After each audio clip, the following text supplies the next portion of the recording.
क्लोडेन event theory की अगर अपन बात करें तो इस पे सेम इसी की व्यवस्था जो है हमने स्टेम के ऊपर भी इसको अप्लाई की, ठीक है।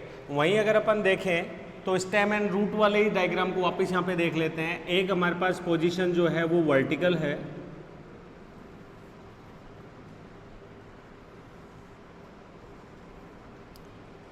दैट इज शूट, एंड इसकी अगर अपन बात करें तो रूट, ठीक है। जो हमने फोटो पीरियोडिज्म में देखा था वहाँ पे इसका इफेक्ट किस पे डाला था हमने, लाइट इंटेंसिटी के माध्यम से, लेकिन यहाँ पे लाइट इंटेंसिटी की जगह हमारे पास क्या आ रहा है, ग्रेविटी। यहाँ पे हम सिस्टोलिथ सेल्स की बात कर रहे हैं और वो सिस्टोलिथ सेल्स जो है वो क्या कर रही हैं, ये रिसेंटर पोजीशन के ऊपर इकट्ठा हैं। और यहाँ पे भी अगर अपन रूट की बात करें तो आपको डायग्राम में अगर दिख रहा हो तो हमने सिस्टोलिथ सेल्स को सेंटर पोजीशन में दिखाया है, मतलब स्टेटोलिथ,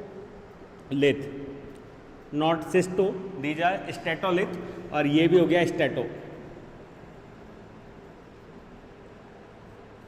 ठीक है। या अगर अपन बात करें तो अमाइलो स्टार्च ग्रेन्स के रूप में, ये हो गया शूट और ये हो गया रूट। अगर हम इसे ढंग से देख पाए तो ये हमें एक ग्रेविटेशनल एक्सिस के ऊपर दिखाई दे रहा है और यहाँ पे बैलेंस बिल्कुल इक्वल है, और इस वजह से ग्राउंड मतलब ये जा रही है पॉजिटिव जियोट्रॉपिक एंड ये जा रही है नेगेटिव जियोट्रॉपिक, ठीक है। दोनों अपनी अपनी डायरेक्शन में जा रहे हैं। तो ये तो वर्टिकल सेगमेंट हो गया। वहीं एक हम यहां पे ड्रॉ कर लेते हैं हॉरिजेंटल,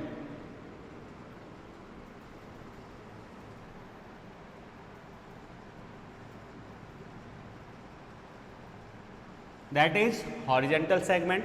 हॉरिजेंटली हम देखें तो अकॉर्डिंग टू क्या बोलते हैं क्लॉडनी, या अगर वेंट दोनों के इफेक्ट्स की बात करें तो यहाँ पे इसको हम बोल सकते हैं अपर साइड और ये हो जाता है लोअर साइड। और हमने कहा कि अकॉर्डिंग टू ग्रेविटी पुल जब सेल जो है वो अपनी डायरेक्शन मतलब सेंट्रल एक्सिस या ग्रेविटेशनल एक्सिस के इधर या उधर दाएं या बाएं अपना मूवमेंट दिखाती है, तो जो स्टेटोलिथ मॉलिक्यूल्स हैं या जो ग्रेन्स हैं उनकी भूमिका चेंज हो जाती है, या उनमें भी क्या आ जाता है, मोटिलिटी आ जाती है, और वो एक डायरेक्शन के अंदर बिल्कुल क्या बोलते हैं मूव करने लगते हैं। ये बिल्कुल वैसे ही है जैसे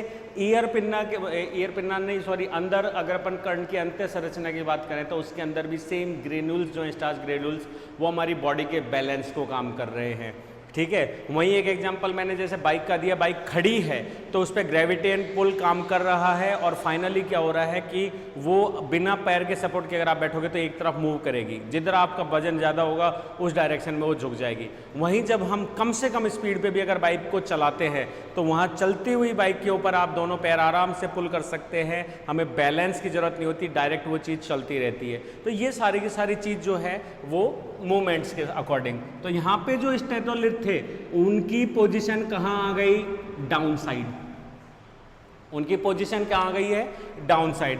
उसी तरीके से रूट में भी इनकी पोजीशन कहाँ आ गई है, डाउन साइड। आ गया हमारा सिंपल वही डायग्राम।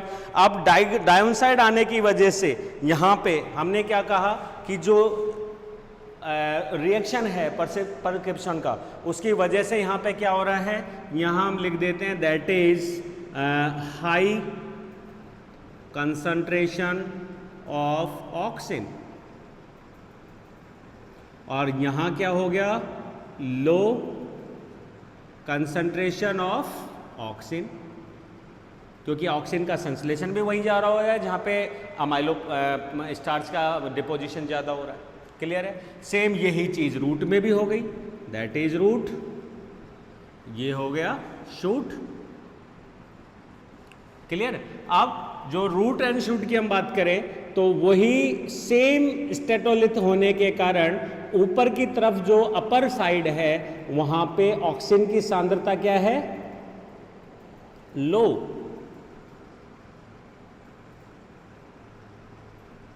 एंड नीचे की तरफ सांद्रता क्या है, high.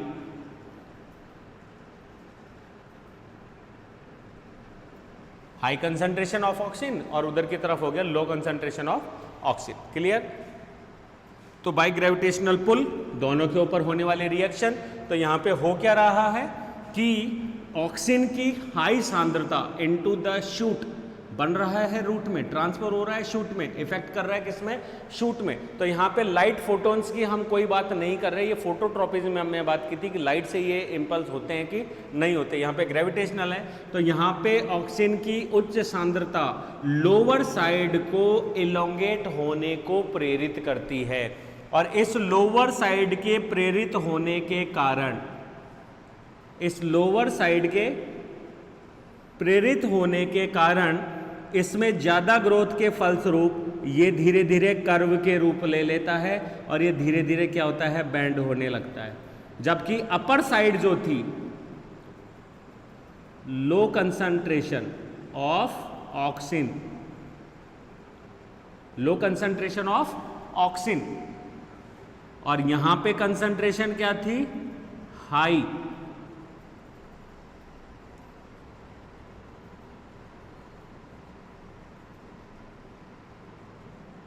High concentration of oxygen.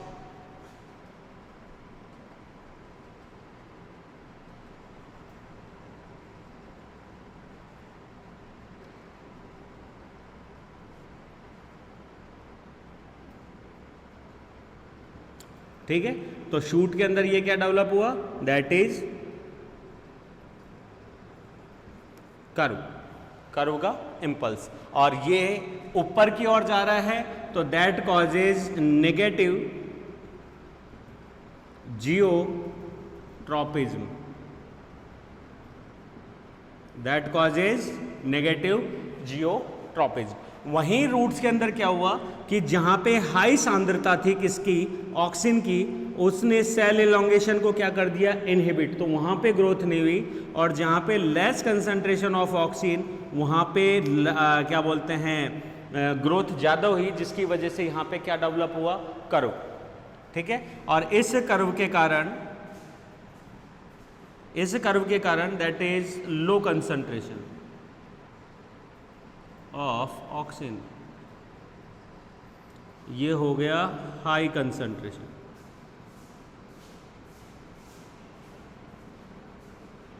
Of oxygen.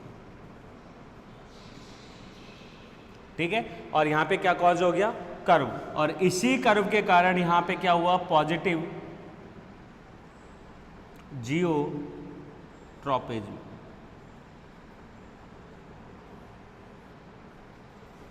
Positive geotropism जो है वो यहाँ पे कॉज देखने को मिल रहा है, और इसी कारण रूट जो है वो वापस किधर की तरफ मुड़ गई, ग्रेविटी की ओर, और शूट जो है वो किधर की तरफ मुड़ गया, वापस अपर साइड। ठीक है, तो यही कारण हुआ कि ये पॉजिटिव फोटोट्रॉपिज्म में चले गया और वो नेगेटिव फोटोट्रॉपिज्म में चले गए, या ग्रेविटी के सापेक्ष अगर अपन कहें तो ये नेगेटिव जियोट्रॉपिज्म और वो पॉजिटिव जियोट्रॉपिज्म के सापेक्ष गमन कर रहा है। तो इस थ्योरी में ये जो कर्वेचर है ये हाई एंड लो कंसंट्रेशन, तो हम कह सकते हैं कि इस थ्योरी के according into the stem high concentration of oxygen stimulates the cell division and cell elongation।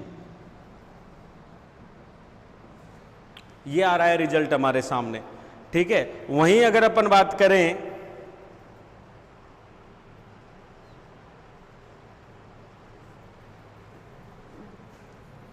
Second summary में, अगर अपन बात करें तो इन टू द रूट हाई, हम एक ही चीज को ले लेते हैं, हाई को या लो को ले लो, कोई दिक्कत नहीं आ रही। लो कंसंट्रेशन ले लीजिए या हाई कंसंट्रेशन, दोनों एक चीज को हमको फिक्स करना है। तो into the root high concentration of oxygen, stimulate था यहाँ पे या स्टिम्यूल था स्टिमुलेट कर देते हैं, यहां पे कर देते हैं inhibit, inhibit the cell elongation. तो एक ही ऑक्सिन हार्मोन का दो अलग अलग ऑर्गन्स जो हैं उन पे अलग अलग कार्य देखने को मिलता है कि यहाँ हाई कंसंट्रेशन सेल इलॉन्गेशन को प्रेरित करती है डार्क सेक्शन में, किसमें, स्टेम में। वहीं अगर अपन रूट की बात करें तो रूट के दोनों सेक्शंस में डार्क सेक्शन है, दोनों में कहीं पे भी लाइट नहीं आ रही है, अपर एंड लोअर साइड, और वहाँ पे हाई कंसंट्रेशन जो ऑक्सीजन की है वो यहाँ पे सेल इलॉन्गेशन को क्या करती है, इनहिबिट करती है। ये थ्योरम यहाँ पे सामने आ रही है, जिसकी वजह से रूट्स जो हैं वो पॉजिटिवली जियोट्रॉपिज्म को शो करती हैं और शूट्स जो हैं वो नेगेटिव जियोट्रॉपिज्म को क्या करते हैं, शो करते हैं। Clear? Third theorem,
microsome theory. Microsome theory जो है ये भी कैलॉडनी ने ही दी, लगभग 1922, इससे पहले की है ये। और ये सेम जो हमने पढ़ा था स्टार स्टेटोलिथ थियरी, उसी का ही एक रूपांतरित भाग है। वहाँ पे जो एक तरीके से कॉल्यूमेला सेल्स में जहाँ स्टार्च ग्रेन्स का डिपोजिशन था या स्थूलन पाए, मतलब एक तरीके से जमाव देखने को मिला था, और वो यहाँ पे स्टिमुलेट कर रहे थे ऑक्सीजन हार्मोन के संश्लेषण को और रिस्पॉन्स कर रहे थे एक तरीके से ग्रेविटी वाली स्टिमुलाई को। उसी तरीके से इन सेल्स के अंदर जो है कौन सी, पर्सिव सेल्स में क्या होता है, किसका, microsomes. Microsomes means potassium ions और कैल्शियम आयंस का क्या होता है, स्टोरेज। ठीक है, और इनके स्टोरेज से एक तरीके से पॉजिटिव क्या आता है, चार्ज या इलेक्ट्रोचार्ज।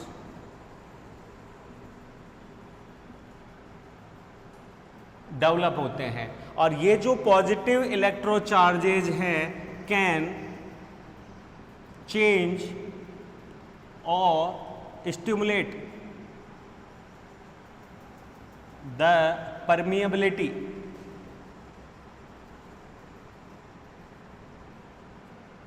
चेंज या stimulate the permeability of plasma membrane. ये पारगम्यता को क्या करते हैं, एक तरीके से वेरिएबल कर देते हैं, चेंज कर देते हैं। अगर हम यहाँ पे बात करें तो जो पोटेशियम आयंस हैं या जो कैल्शियम आयंस है, इनकी उपस्थिति क्या कर रही है, हमेशा ये कोशिका के अंदर होना चाहते हैं साइटोप्लाज्म में, जबकि इनकी व्यवस्था ज़्यादा कहाँ है, बाहर की ओर, जबकि अंदर की तरफ होता है सोडियम या फिर हाइड्रोजन। तो अंदर के पॉजिटिव चार्ज को इंक्रीज करने के लिए अंदर से हाइड्रोजन एंड सोडियम को बाहर पंप किया जाता है एंड पोटेशियम आयंस को अंदर पंप किया जाता है।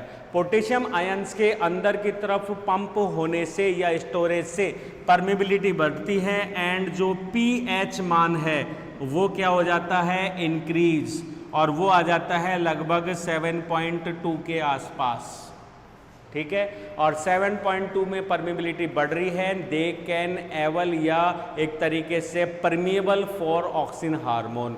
तो ज़्यादा से ज़्यादा मात्रा में ये क्या करते हैं, ऑक्सिन हार्मोन की सांद्रता को बढ़ा देते हैं at the lower side, not upper, lower side, मतलब जहाँ इनकी कंसंट्रेशन है। तो इस चीज़ को समझिए, जैसे हमने एक डायग्राम अभी बनाया था कैंडल इवेंट में, तो ये हो गया शूट अपेक्स,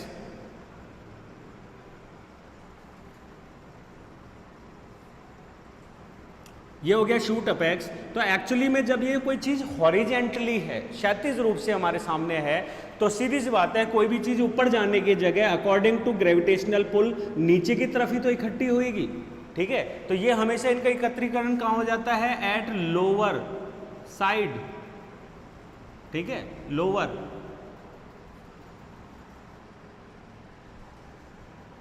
और लोअर साइड इनके एकत्रीकरण होने से परमिबिलिटी भी कहाँ इंक्रीज होगी, लोअर सेल्स की प्लाज्मा मेम्ब्रेन में।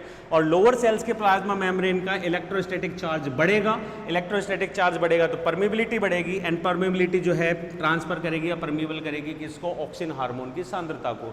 ऑक्सिन हार्मोन की सांद्रता बढ़ने से फिर वही सारा का सारा मैकेनिज्म जो हमने कहा था कि शूट के अंदर इसका प्रभाव अलग है, अधिक सांद्रता सेल एलोंगेट कर देगी और ये ऊपर की तरफ मुड़ जाएगा, वहीं रूट के अंदर ये एलोंगेट करके नीचे की तरफ और ये डेवलपमेंट हो जाएगा। तो यहाँ पे जो रूट है वो पॉजिटिव जियोट्रॉपिज्म एंड शूट जो है वो एक तरीके से नेगेटिव जियोट्रॉपिज्म जो है उसको दर्शाता है।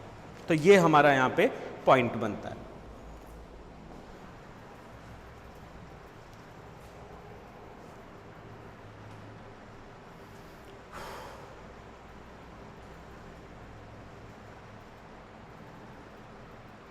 यस, तो ये हमारे microsomes theory complete.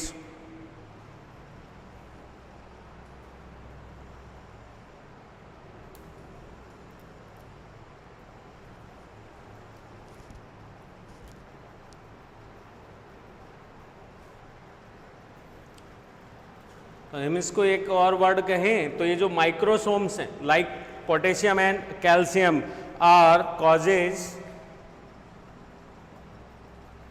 Auxin to accumulate, और accumulation of auxin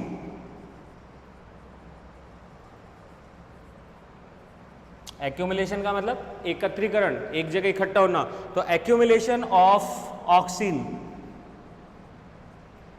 causes difference of growth, और जो डिफरेंस ऑफ ग्रोथ इसका मतलब हो गया टू टर्न, एक तरीके से कर्व का डेवलपमेंट होगा। तो ये थ्योरी हमारी कंप्लीट हुई। फोर्थ थियरी की हम बात करें तो उसके अंदर हार्मोनल चेंजेस के लिए या कंट्रोल्ड बाय हार्मोन्स के मामले में हम बात करें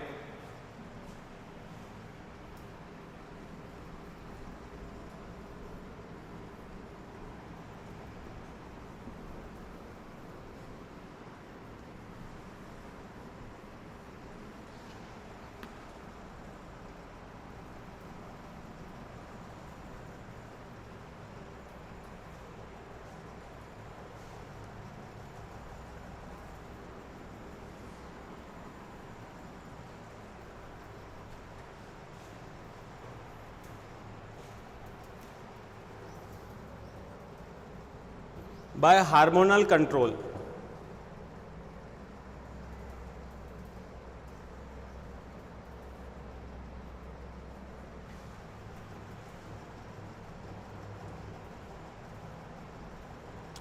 इसकी अगर अपन बात करें तो फिलिप्स ने दिया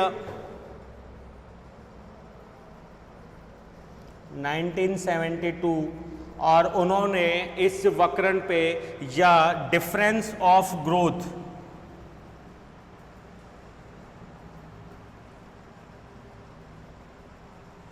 के लिए जिब्रेलिन हार्मोन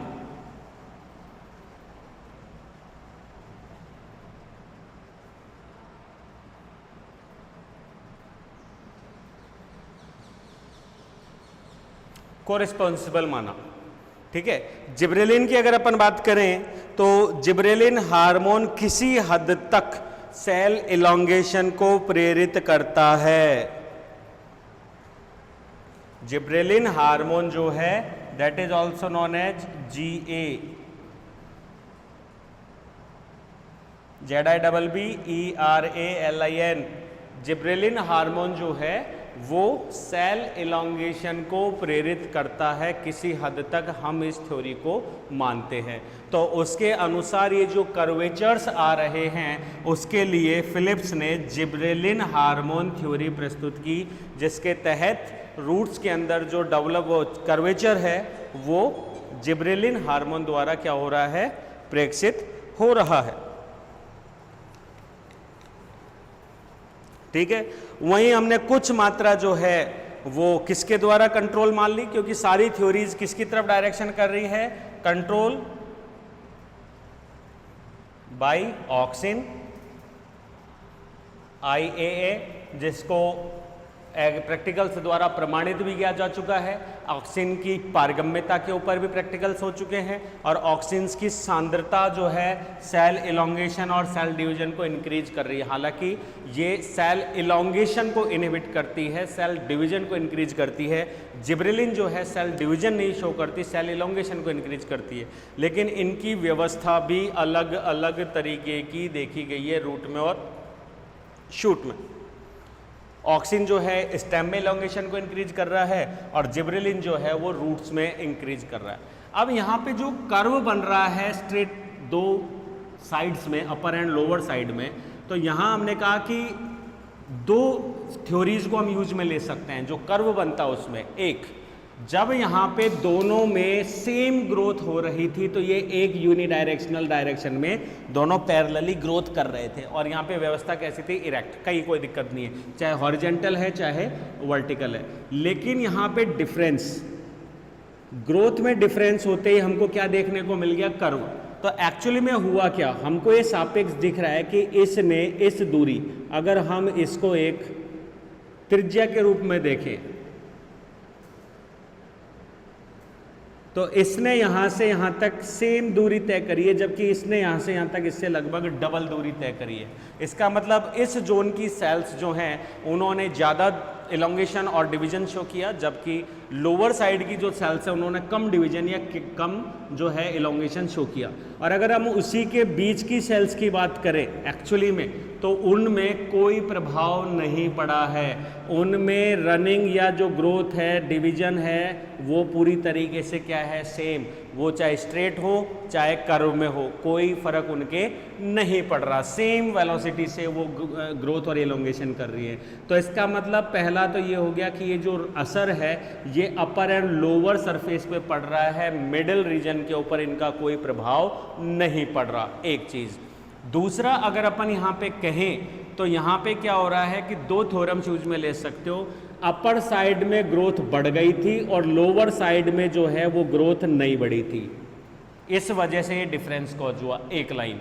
दूसरी लाइन हम ये बोल सकते हैं कि अपर साइड में तो ग्रोथ हो रही थी लेकिन लोअर साइड के ऊपर ग्रोथ हुई ही नहीं, इसकी वजह से भी डिफरेंस कॉज हुआ। तो ये दोनों की दोनों थ्योरम जो है एक ही चीज़ को समझा रही हैं। तो वहीं हमारे पास एक थ्योरम आ गई जिसमें हमने ऑक्सिन और जिब्रेलिन कहा, कोई दिक्कत नहीं है, लेकिन एक साइंटिस्ट द्वारा इसे एब्सिसिक एसिड द्वारा कंट्रोल्ड बताया गया, ABA कंट्रोल। ये सारी चीज़ें हमको वैसे भी लर्न करनी है क्योंकि हमारे नेक्स्ट जो टॉपिक्स हैं उसके अंदर हमारे पास आ रहा है हार्मोनल कंट्रोल। तो ये hormonal control at the level of cell division, मतलब सीडलिंग ग्रोथ की हम बात कर रहे हैं। तो hormonal control in every metabolic reactions, कहाँ से, हम जहाँ पे सिंथेसिस कर रहे हैं रिजर्व फूड मटेरियल का, फिर हमने सीडलिंग के अंदर एम्ब्रियो डेवलपमेंट किया वहाँ पे, फिर उसके बाद हम सीडलिंग ग्रोथ और जर्मिनेशन में मेटाबॉलिक मोबिलाइजेशन कर रहे हैं, वो भी। उसके अलावा यहाँ पे ट्रॉपिज्म की बात कर रहे हैं, वो भी। तीसरा, जीन एक्सप्रेशन की जो हम बात करेंगे उसके अंदर भी। तो हर लेवल पे हार्मोनल कंट्रोल यही आ रहा है, क्लियर है, मेटाबॉलिज्म में भी, मोबिलाइजेशन के अंदर भी और ट्रॉपिज में भी। तो हार्मोनल कंट्रोल हर जगह पे आ रहा है, क्योंकि हर जो मेटाबॉलिक रिएक्शन है वो एंजाइम्स और हार्मोन्स के द्वारा ही कंट्रोल या उनको सुचारू रूप से चलाया जा रहा है। तो एब्सिसिक एसिड इसी थ्योरम को एक तरीके से रिप्लेस करता है कि लोअर साइड पे एब्सिसिक एसिड की उपस्थिति, क्योंकि एब्सिसिक एसिड रूट्स पे ही इफेक्ट कर रहा है ज़्यादा, तो यहाँ पे लोअर साइड पे एब्सिसिक एसिड की उपस्थिति इससे सेल डिवीजन और ग्रोथ से इनहिबिट करती है, जबकि अपर साइड जो है नॉर्मल ग्रोथ करती है। यही कारण है कि उसकी वृद्धि होने के कारण यहाँ पे कर्व डेवलप हो जाता है। क्लियर है? तो अब इन सारी थ्योरीज में हम ज़्यादातर जो मैं मानते हैं वो हो गया किसका डेवलपमेंट, किसकी उपस्थिति के कारण हुआ ये सारा का सारा, ऑक्सिन हार्मोन द्वारा कंट्रोल्ड, और कुछ मैनर में हम जिब्रेलिन हार्मोन द्वारा इनको क्या मानते हैं, कंट्रोल्ड मानते हैं।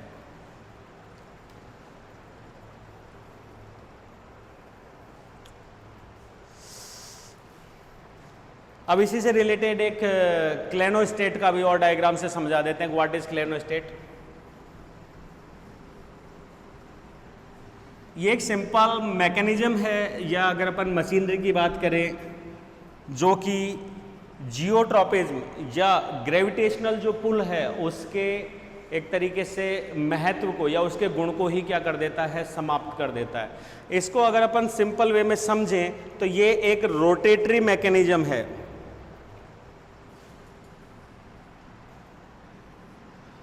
ये एक रोटेटरी मैकेनिज्म है जिसपे एक सिंपल हम मोटर के रूप में क्लॉकवाइज मोटर लगा रहे हैं, जिसमें एक्सिस है और वो एक फिक्स नियत जो गति है उससे क्लॉकवाइज या एंटी क्लॉकवाइज जो है क्या हो रही है, वो रोटेट हो रही है। ठीक है, और उसकी जो लंबी एक्सिस है उसके ऊपर एक आर्म है।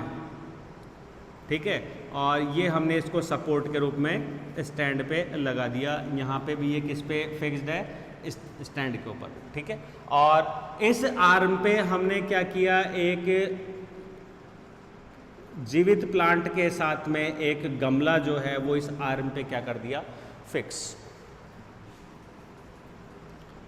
अब प्लांट, अगर अपन गमले की बात करें तो गमला ये रहा,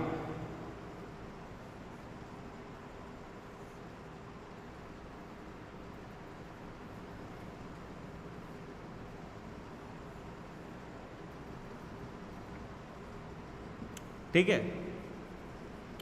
एक दूसरी पोजीशन पे अगर हम गमले को गिरा देते हैं हॉरिजेंटली, तो प्लांट कुछ दिनों के लिए, यहां पे प्लांट को इफेक्ट नहीं होना चाहिए, प्लांट कुछ दिनों के लिए स्ट्रेट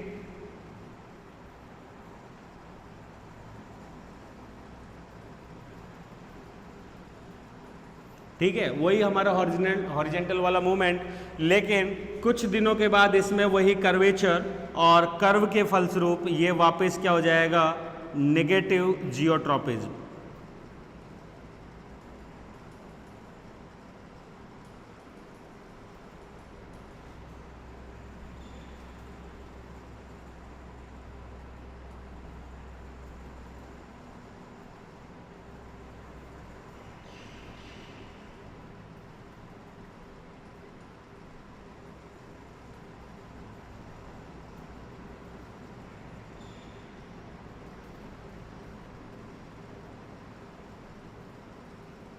ठीक है, सेम ये वाली मूवमेंट। तो यहाँ पे तो हमने पूरा समझ लिया, क्लॉटनी वेंट थ्योरी भी देख ली, और उसके अलावा हमने स्टेटोलिथ स्टार्स थ्योरी भी या बैलेंसिंग में देख लिया। अब सेम अगर हम इस गमले को हॉरिजेंटल रख रहे हैं इसके समान, लेकिन हमने इसको किस पे रख दिया, क्लाइनो स्टेट, किस पे रख दिया, क्लाइनो स्टेट पे। तो क्लाइनो स्टेट हटा देते इस डायग्राम को,